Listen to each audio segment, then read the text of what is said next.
સમાચાર પ્રાપ્ત થઈ રહ્યા છે જૂનાગઢથી કેશોદ યાર્ડમાં વાઇસ ચેરમેનની ચૂંટણી યોજાઈ। વાઇસ ચેરમેન તરીકે રાજેશ કિકાણી બિનહરીફ ચૂંટાયા બાદ અભિનંદન સમારોહ થયો, જેમાં કેશોદના ધારાસભ્ય દેવાભાઈ માલમ હાજર રહ્યા। ભાજપના તાલુકા અને શહેર સંગઠનના હોદ્દેદારો પણ હાજર રહ્યા। ભાજપના યુવા મોરચાના હોદ્દેદાર અને કાર્યકરો પણ ઉપસ્થિત રહ્યા। ભાજપના આગેવાનોએ નવનિયુક્ત વાઇસ ચેરમેનને શુભેચ્છા આપી। માર્કેટ યાર્ડના વિકાસ અને ખેડૂતોના હિતમાં કાર્ય કરવાની તેમણે ઈચ્છા વ્યક્ત કરી।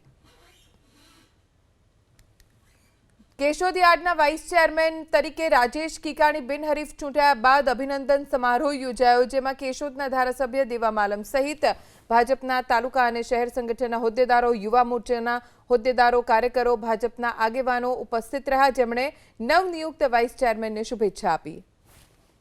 જેમાં કેશોદના ધારાસભ્ય દેવાભાઈ માલમ હાજર રહ્યા। ભાજપના તાલુકા અને શહેર સંગઠનના હોદ્દેદારો પણ હાજર રહ્યા।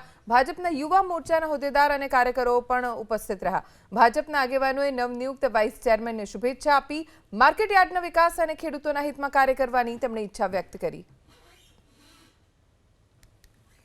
કેશોદ યાર્ડના વાઇસ ચેરમેન તરીકે રાજેશ કિકાણી બિનહરીફ ચૂંટાયા બાદ અભિનંદન સમારોહ યોજાયો, જેમાં કેશોદના ધારાસભ્ય દેવા માલમ સહિત ભાજપના તાલુકા અને શહેર સંગઠનના હોદ્દેદારો, યુવા મોરચાના હોદ્દેદારો, કાર્યકરો, ભાજપના આગેવાનો ઉપસ્થિત રહ્યા, જેમણે નવનિયુક્ત વાઇસ ચેરમેનને શુભેચ્છા આપી।